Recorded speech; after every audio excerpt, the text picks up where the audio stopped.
Good evening, everybody, and welcome to the SmackDown Live review for February 6th of 2018. This edition of SmackDown Live, pretty good show, and it's happening in Kansas City, Missouri, the Sprint Center here in Kansas City. Like I said, the episode pretty good. I actually enjoyed it. Welcome to follow me on Twitter at WWE Podcast. Welcome to subscribe to the channel. If this is your first time here, welcome. Hope you enjoy these videos. These Raw and SmackDown Live reviews are in association with the podcast on this channel that does talk WWE in depth each and every Thursday night, 7 p.m. Central. Steve's Wrestling Ramble. I think those that do watch every single week, each and every Raw and SmackDown Live review, so that I tip my imaginary cap to you, even though I do have a whole backpack full of baseball caps. Literally, one of my old high school backpack, or one of them, I have right now literally full of baseball caps, along with my army backpack that I got when I joined the service from the recruitment building. Has half full of hats as well, so I certainly have a plethora of that. Point is, I think everybody that just watch each and every video, and I know I say it, or plan to now, say it each and every week, and each and every video on Mondays and Tuesdays with the reviews that they are associated with Steve's Wrestling Ramble, and I go in depth on Thursdays of the Raw episode, SmackDown Live episode, and then other things as well that evening, whether I'm by myself or with my team members. So again, thanks to everybody that does watch and does enjoy my content. But as we do, here we go talking about SmackDown Live. I do have to change the title of this video when it's done, because I do, create these Google Hangouts on Sunday night or Monday afternoon for the whole week. And having something set up there, knowing that the main event for tonight was Sami Zayn and Kevin Owens for someone to become the number one contender. That was not the case. If anything, thinking off the top of my head, I'll probably change it to Bobby Roode successfully defends the United States title or something to that extent. Or if you have an idea, maybe let me know in the comment section below. What you think, maybe whether you care or not. The title of the video, since the title of the video that it is now makes no dang sense as how the results went for SmackDown Live. But like I said, I do create my Google Hangouts, all of them, from the Monday night review all the way to Friday, and the last video, which usually is my Riverdale review and theories of Riverdale TV show on CW. I do all those Google Hangouts created on Sunday night or Monday afternoon. Anyway, starting here with SmackDown Live. The show starting SmackDown Live. Shane McMahon and Daniel Bryan turns out this case, Shane McMahon basically saying to Daniel Bryan that you're living vicariously through Kevin Owens and Sami Zayn. Mainly have to go there. Charlotte Flair defeating Liv Morgan in the female match, Superstar Women's Division Superstar match there. Bludgeon Brothers defeating local jobbers, still keep them up as well. Daniel Bryan revealing the first ever SmackDown Live Top 10 list voted on by superstars of Team Blue. And as Daniel Bryan said himself, the list will influence how he and SmackDown Live Commissioner Shane McMahon determine future matchups and opportunities. Superstars vote. Considering locker room leadership, talent, and athletic skills, superstars cannot vote for themselves, and neither did Bryan or Shane McMahon voted on the list. Just like that. Well, I get it. We get it. I would think most of us get it and understand that this is being a kayfabe. There's not even actual real voting going on. It being done by WWE, especially when you have number 10 being Ty Dillinger, going the whole thing 10-10-10. He was again number 10 in the Royal Rumble, as he was last year when he debuted in the main roster in the Royal Rumble on the 2017 edition of the Rumble at number 10. So him being number 10 on the list, that just screams out that this is definitely, well, not just a storyline thing or a kayfabe thing, but a placated thing as well, to an extent. At least that's how I see it. Point is, number 10 is Ty Dillinger. Number 9, Randy Orton. Number 8, Becky Lynch. Number 7, the SmackDown Live Tag Team Champions, the Usos. Number 6, the New Day. Number 5, the United States Champion, Bobby Roode. Number 4, Naomi. Number 3, Shinsuke Nakamura. Number 2, the SmackDown Live Women's Champion, Charlotte Flair. And number 1 being the WWE World Champion, AJ Styles. not from what you heard from me and what you heard specifically if you were watching the show by yourself and watching that segment with Daniel Bryan announcing the unveiling of the first ever top 10 list for SmackDown Live, is that we have champions on this list, and it's not that I have a problem with them having to be on there because they should be high up on any list because they are the champions of that brand. But on a list like this, it is supposed to, again, storyline wise in kayfabe world, in our WWE universe, so to speak, to determine and influence how Daniel Bryan and Shane McMahon determine future matchups and opportunities for said superstars. Part of me does not like the fact that part of me doesn't like the fact they have tag teams, but you do also have a tag team division. But I was going to go individual if you're going on a list to WWE Championship. But more so, we have Charlotte Flair, the Women's Champion, and AJ Styles, the WWE World Champion, at 1 and 2, as they should be anyways in general. But if this is a list that's supposed to be of superstars of wanting opportunity and being voted on by their own peers,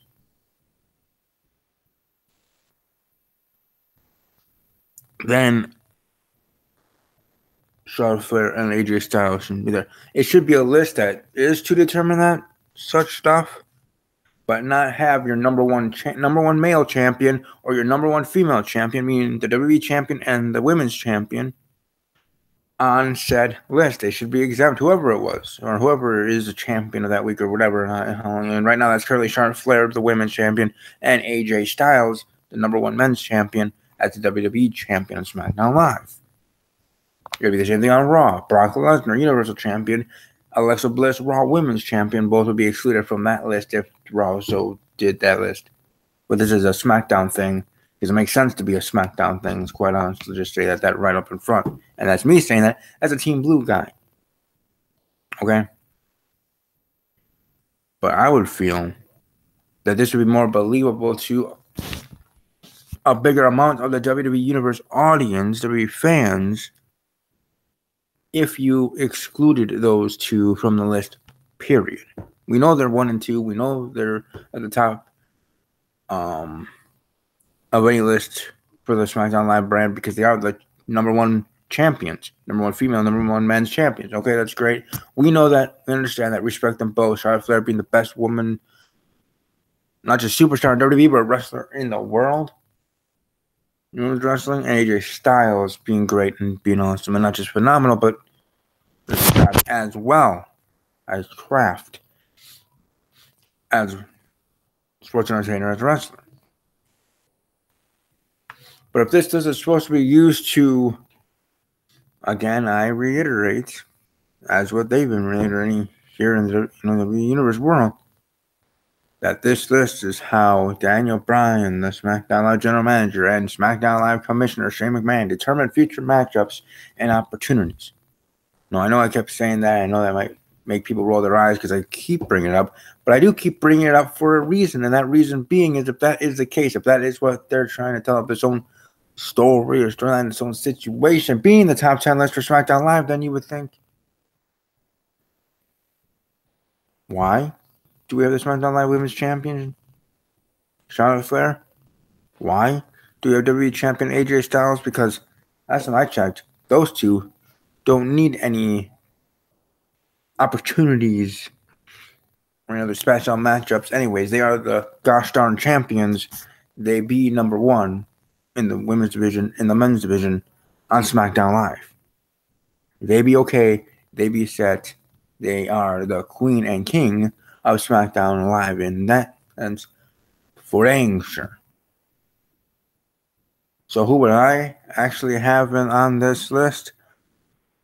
First off, Randy Orton would not be number 9. Ty Dillinger wouldn't be on this list. And where the heck is Rusev?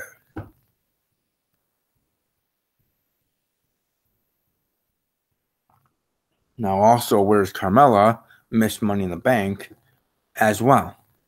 But then again, that's just me being a fan and a mark for Carmella. So I guess understandably people would come on and say bias. You know, Steve's being biased because he's a big fan of Carmella. And in a sense, maybe I am. But still, if you want to have a gosh darn list that's supposed to be believable to most of the WWE Universe, I'll say it again, it makes sense to not have your number one female champion, number one male champion on the said list. Because it was supposed to determine and help the management of SmackDown Live determine matches and all that other, kayfabe BS, or so to speak. Then have this list actually reflect that. Okay. Now, as much as I, stated that, I wish this superstar and this superstar were higher on the list, and well, that's just, my own fandom getting into it more than anything else. But beyond that, I actually do like the names that are on the list in general sense, and how the idea and how everything is there. Have some tag teams on there. Have some in the women's division, of course, because they deserve the opportunities there. Tag teams deserve opportunities there. But even then, if I'm speaking, then don't have the SmackDown Tag Team Champions on there. And if you do have the SmackDown Tag Team Champions on this list, you have them as individuals so they can get opportunities for maybe singles titles. Because Daniel Bryan and Shane McMahon are going to be using this list to determine matchups and opportunities for said superstars that make the list. That make the list, not the list of Jericho, but it's just the list of SmackDown Live. So maybe this SmackDown Live review was me bashing this list, or me going off on it, or having a little rant here. That wasn't my intention, but I just wanted to share my thoughts, and I'll share them again.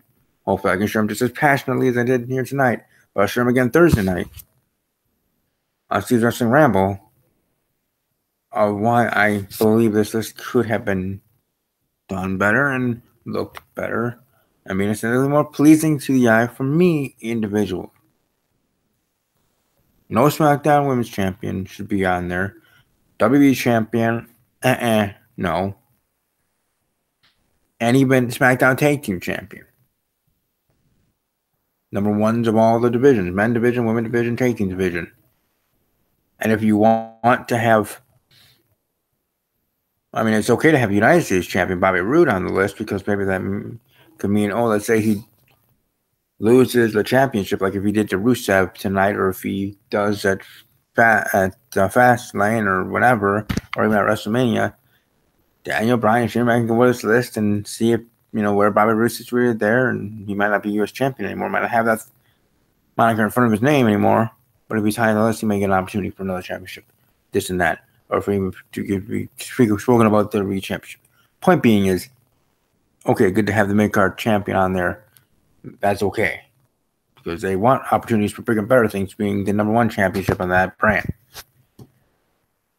But the SmackDown Tag Team Champions, the Women's Champion, and the WWE Champion have hit their plateau in their divisions on the brand. That is here SmackDown Live specifically, which is why this list is for SmackDown Live. Trying to be inventive, trying to do something different, trying to drive balls and ratings in a sense for this list on SmackDown Live specifically. But I don't know. You could have one half of the SmackDown Tag Team Champions, Jimmy Uso, on the list, or Jey Uso, or technically you can have them both, but number 8 and 4 or something. But not as a tag team, and not while they're tag team champions. I just doesn't understand. To me, it doesn't make sense. BC Amplify was talking about making sense about Raw's episode that he thought was lackluster from last night. I'm trying to make sense of this dang list, because it makes no gosh darn sense. You know what? Maybe I should just title this video "My Rant About the Top 10 List," because seriously, I have a problem with it, and maybe I have more of a problem than I should. I should just know my role and shut my mouth and enjoy the product, and which I, for the most time, do is those I watch regularly, whether my Raw and SmackDown reviews or the podcast. Steve's Wrestling Ramble Thursday nights. But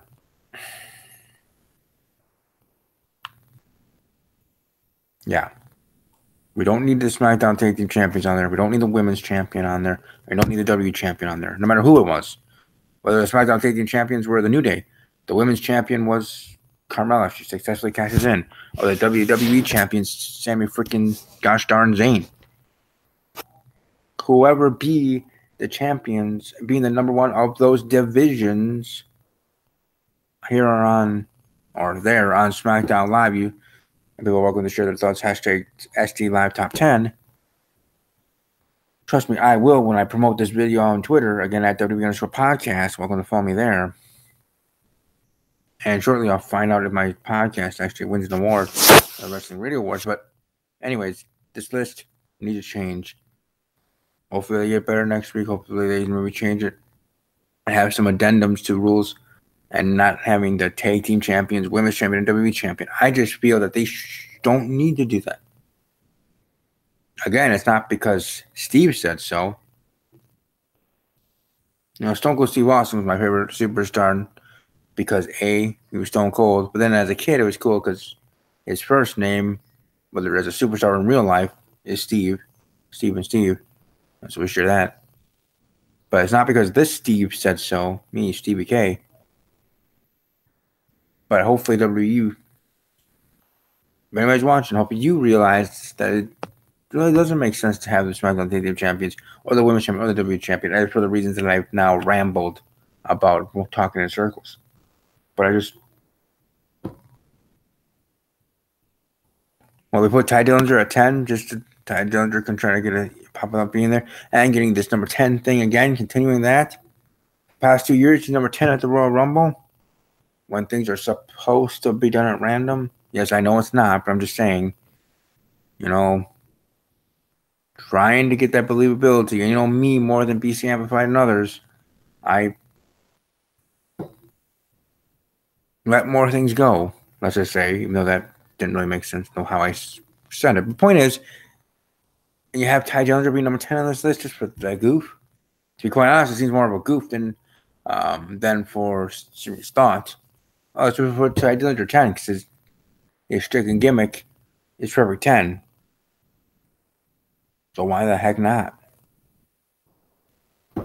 So next week, hopefully Ty Dillinger either moves up that list or gets knocked off that list. Either way, I'm no disrespect to Ty Dillinger himself, but just come on now. You know what? That's what I'm going to do. I'm going to change the name, or not the name, the title of this episode of